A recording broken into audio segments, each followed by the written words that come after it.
The burning of worlds, the silence of space, had never felt so loud. Captain Sarah Chen floated in the observation deck of the ESV Meridian, watching the coordinates where Zelani Prime should have been. Instead, there was nothing but cooling debris and radiation signatures that made her instruments scream warnings she didn't want to hear. "Captain, we're picking up the final transmission logs," Lieutenant Commander Jake Morrison called from the bridge. His voice carried the weight of a man who had seen too much in the past 3 hours. Sarah pushed off from the viewport and drifted toward the communication station, her magnetic boots clicking against the deck plating as gravity reasserted itself. The holographic display showed the last moments of a world that had been home to 12 billion souls just 6 hours ago. The Zelani were gentle beings, tall and graceful, with crystalline skin that caught starlight like living prisms. They had welcomed humanity with open arms when Earth first reached the stars, sharing their knowledge of bioluminescent technology and teaching humans how to grow cities from living coral. Sarah had walked through those coral cities.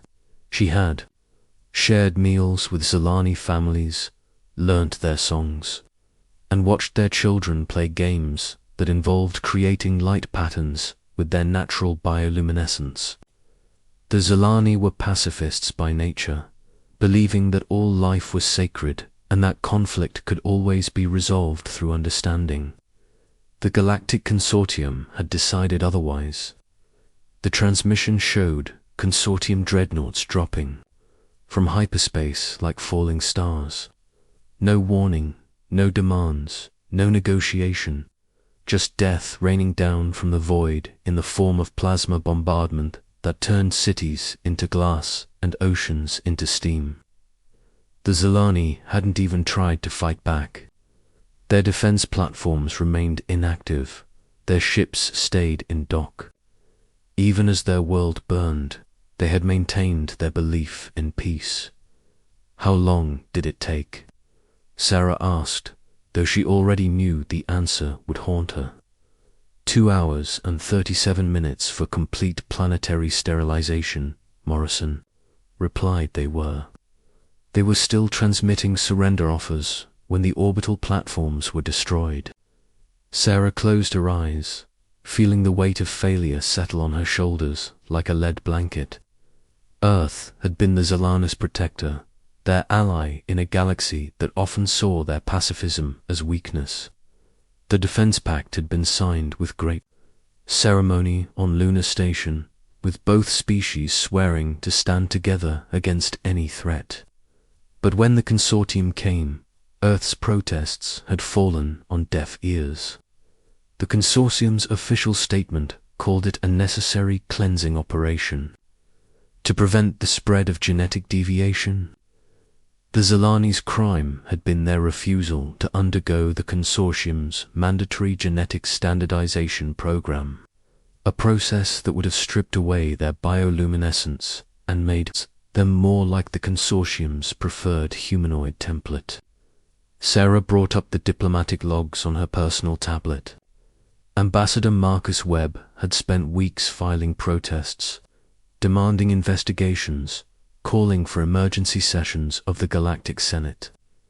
The Consortium representatives had listened politely and done nothing. They spoke of greater good and necessary sacrifices while their fleets moved into position around Zelani space. "Captain, incoming priority transmission from Earth Command," the communications officer announced. Admiral Patricia Torres' image materialized in the hologram field. The woman's steel-gray hair was pulled back in a regulation bun, but her eyes held a fury that Sarah had never seen before. Torres had been Webb's mentor, and Sarah could see the personal pain behind the Admiral's professional mask. "Captain Chen, you are to return to Sol System immediately. Your mission parameters have changed. Admiral, what about the survivors?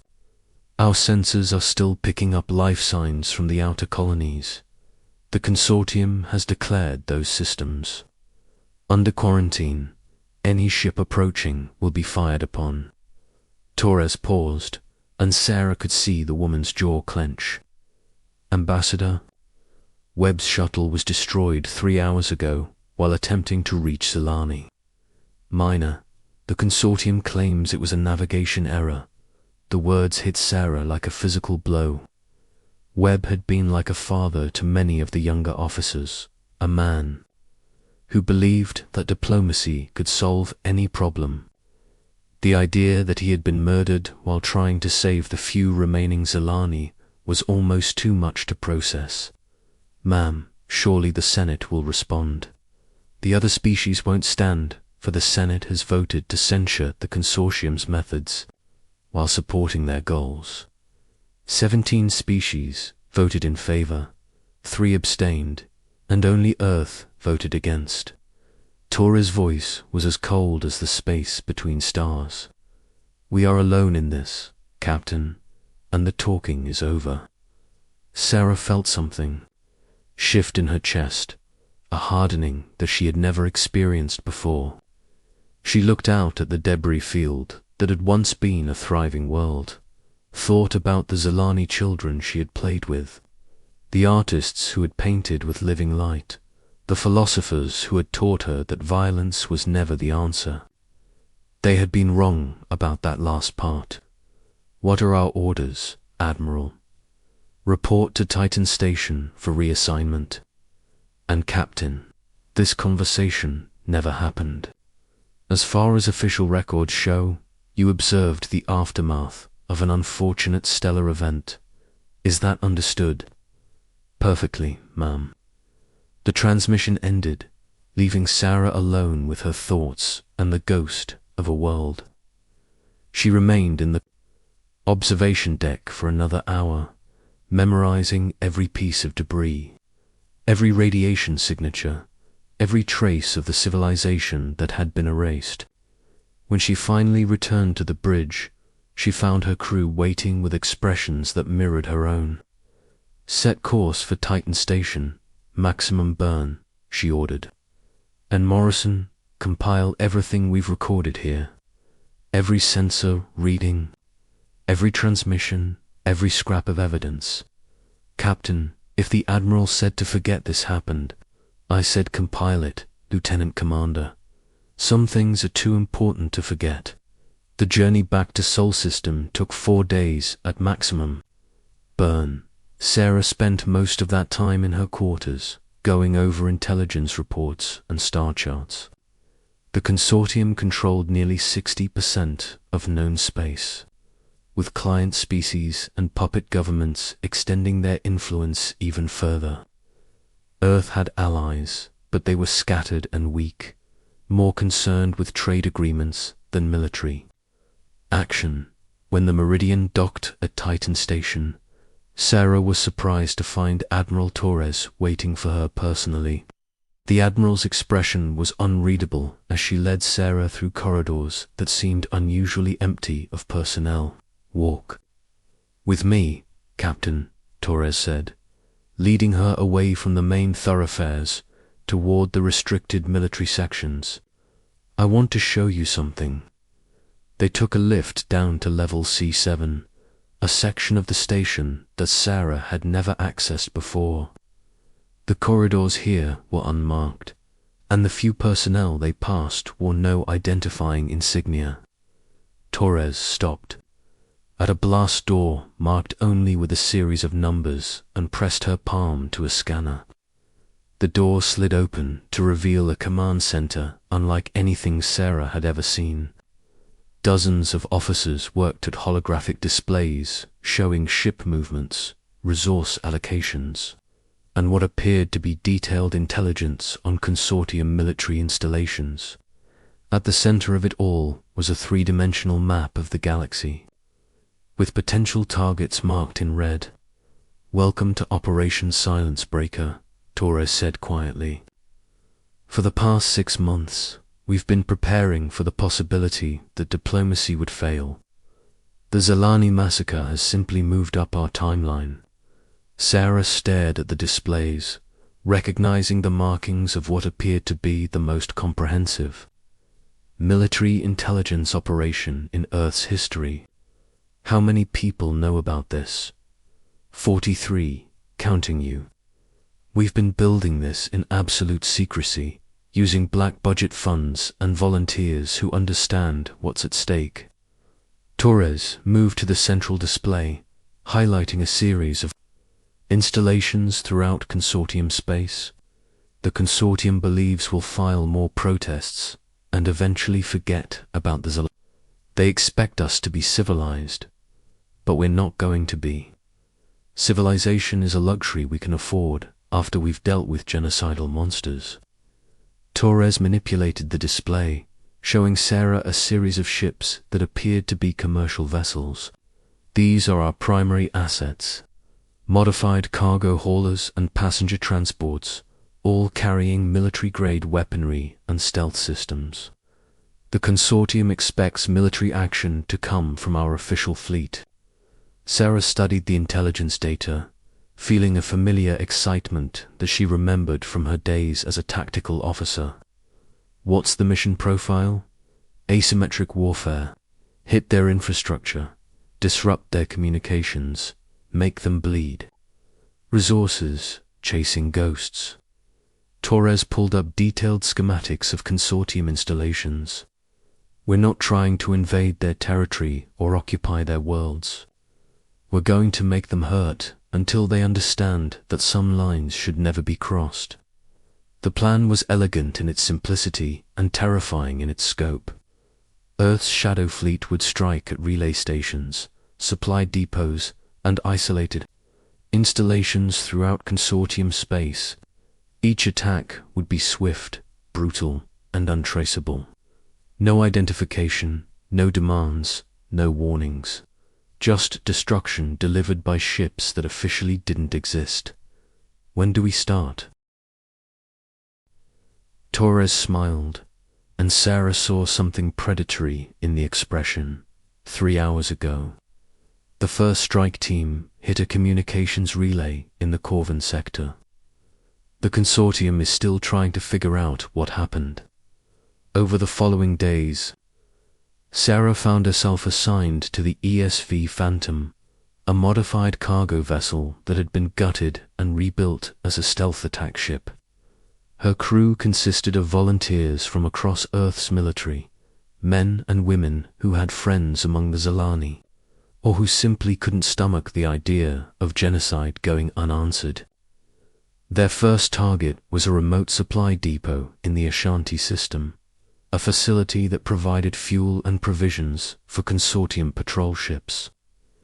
The attack was planned with surgical precision, using intelligence gathered by deep cover operatives, who had spent years building their identities within Consortium space. The Phantom approached the depot hidden within the sensor shadow of a passing asteroid. Sarah watched the facility grow larger on her screens, noting the minimal defenses and skeleton crew. The Consortium had grown complacent in their dominance, never expecting an attack on such a remote installation. All stations report ready, Captain, Lieutenant Hayes announced from the weapons console. Sarah took a deep breath, thinking about crystalline skin and cities of living coral. Fire. The depot's destruction was swift and complete.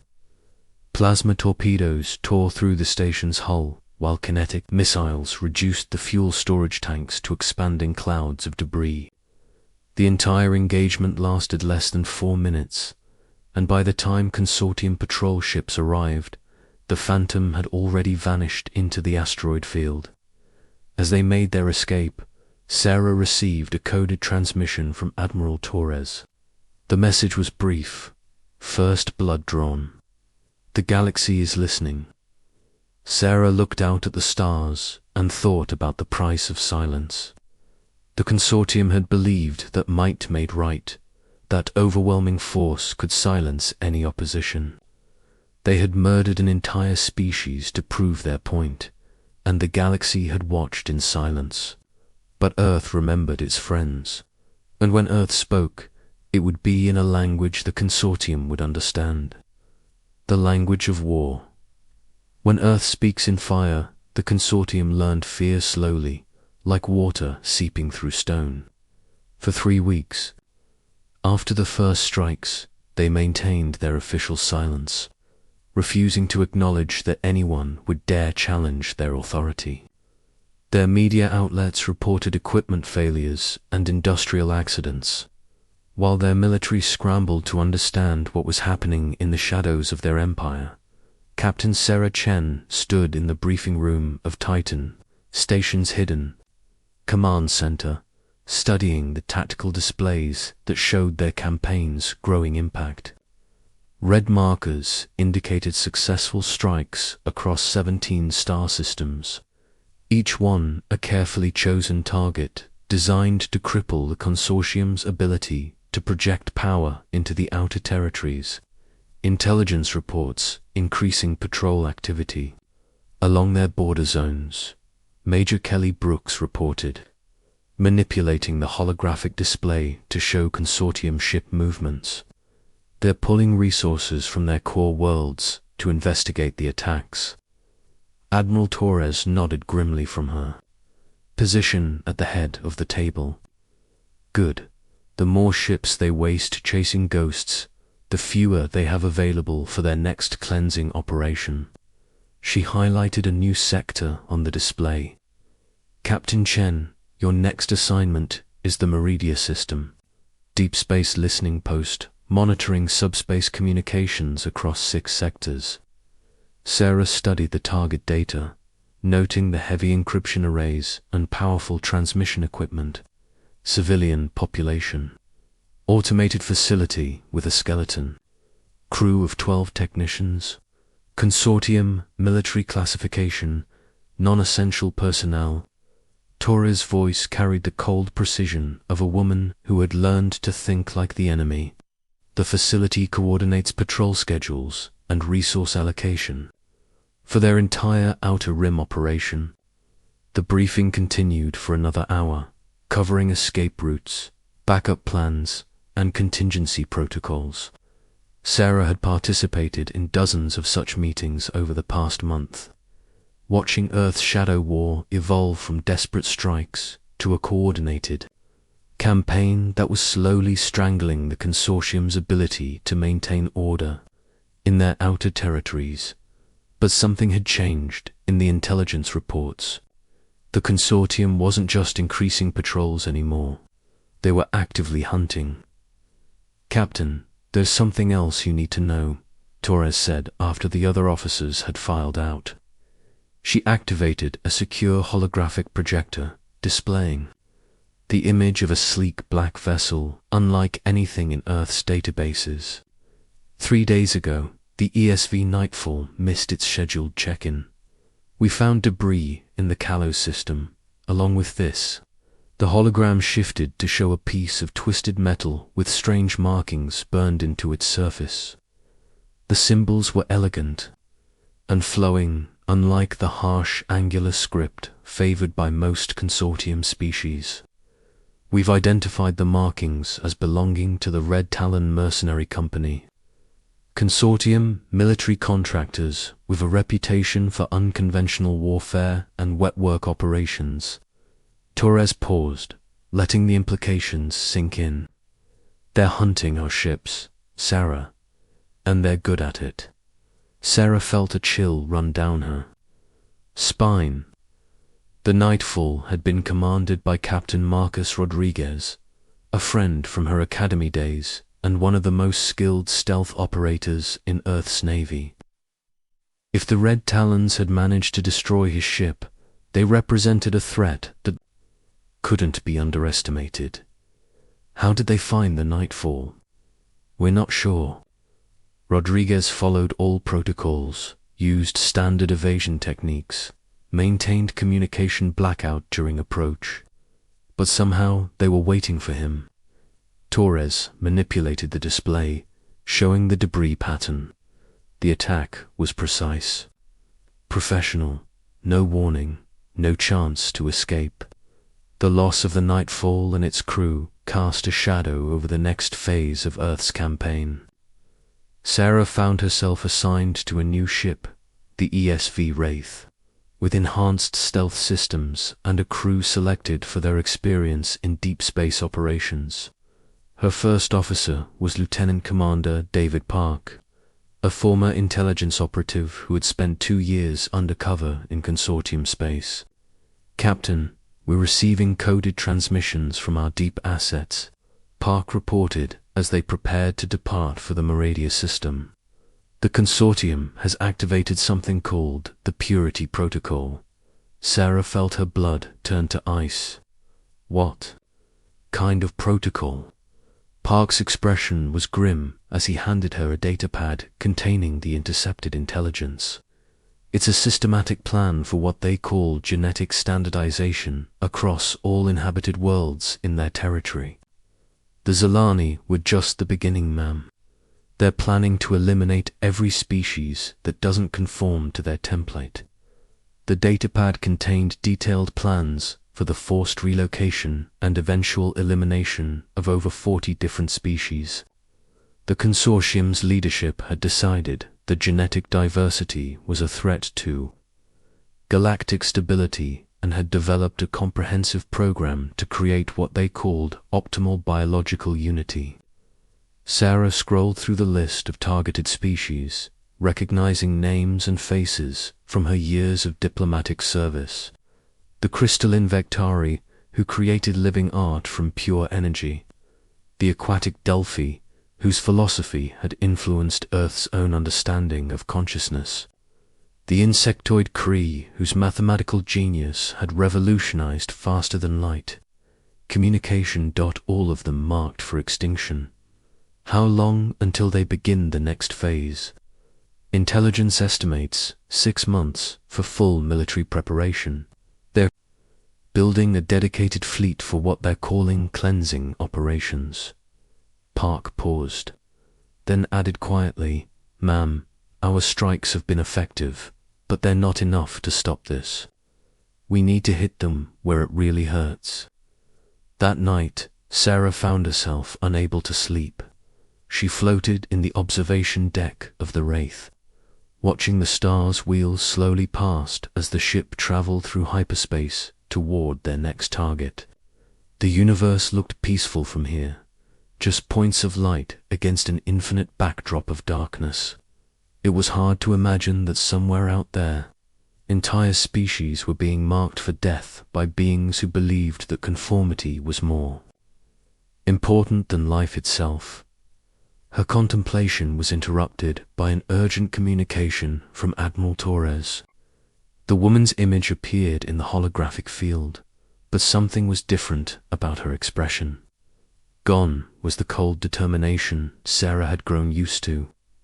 In its place was something that looked almost like hope.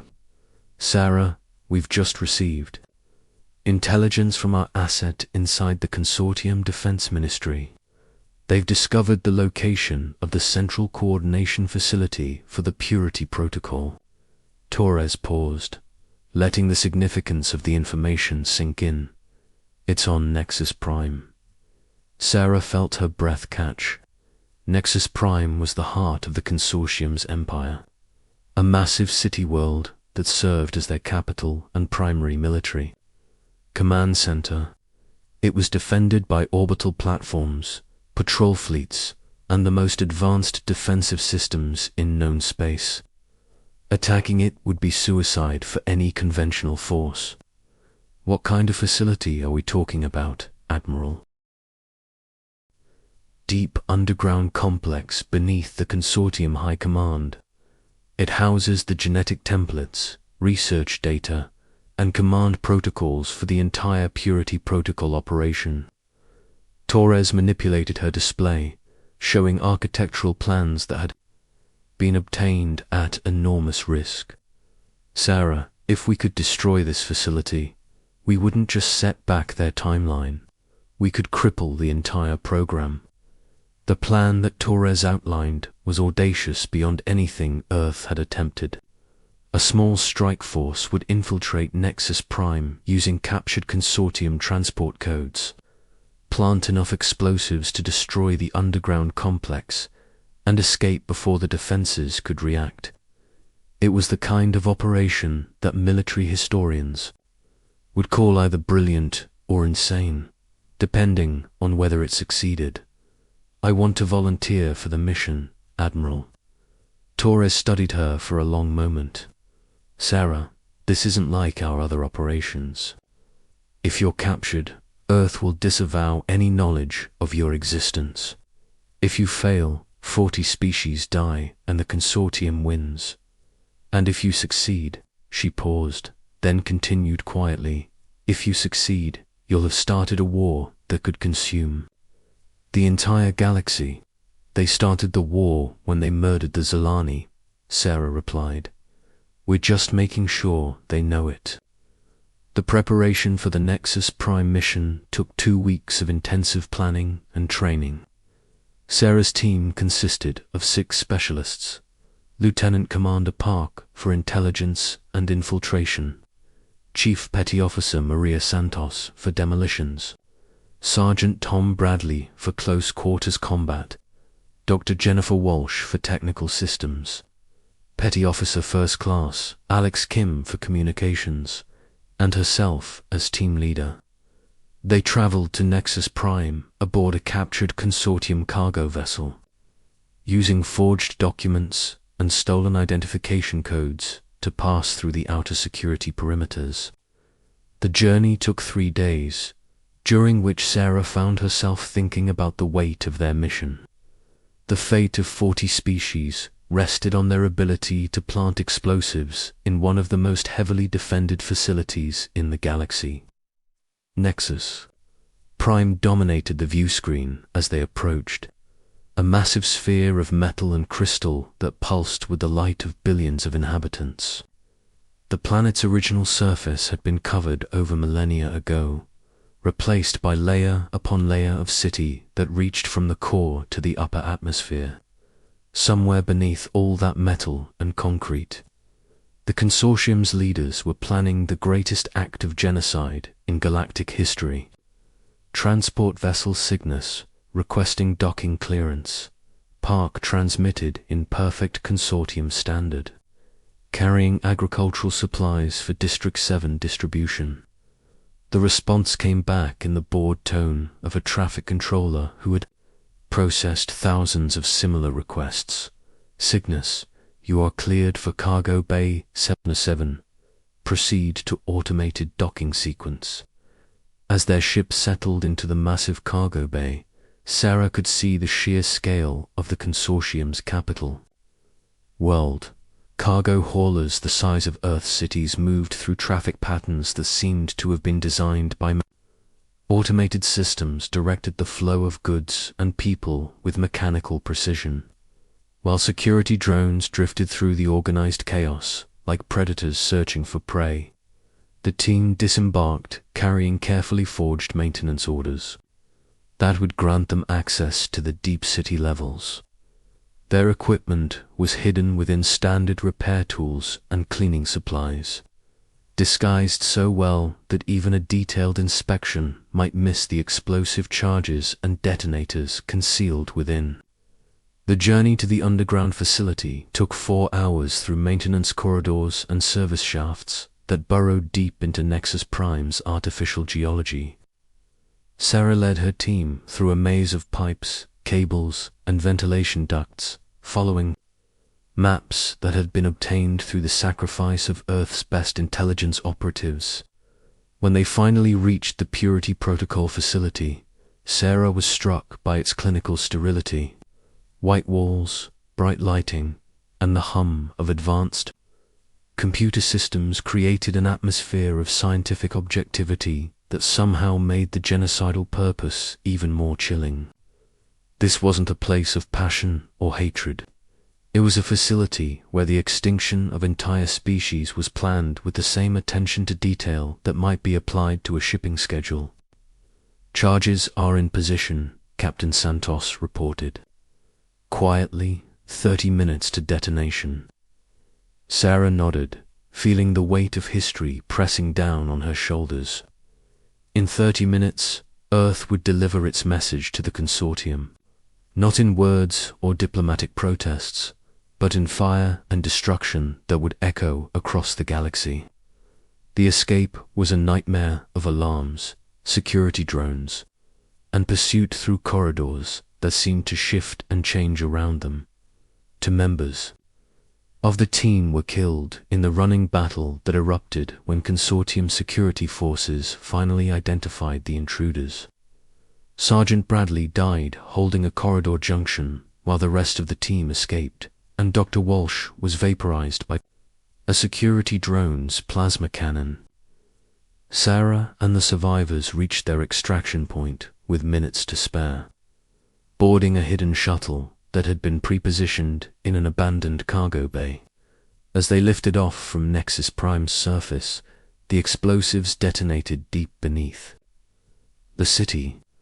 The facility's destruction was visible even from orbit, a brilliant flash that lit up an entire district before the emergency systems could contain the damage.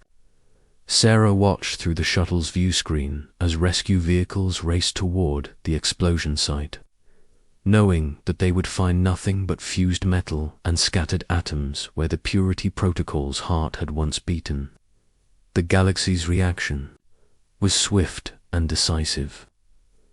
Within hours of the explosion, the consortium had declared Earth a terrorist state and authorized military action against all human colonies. But their declaration rang hollow. 40 species had learned of the purity protocol from intelligence leaks that followed the facility's destruction, and many had withdrawn from consortium space in horror. The war that followed would consume entire star systems and reshape the balance of power throughout known space. But for Sarah, floating in the dark between stars as her shuttle raced toward the safety of Earth's space, the only sound that mattered was silence. The silence where the screams of dying species should have been. Earth had spoken, and the galaxy was finally listening.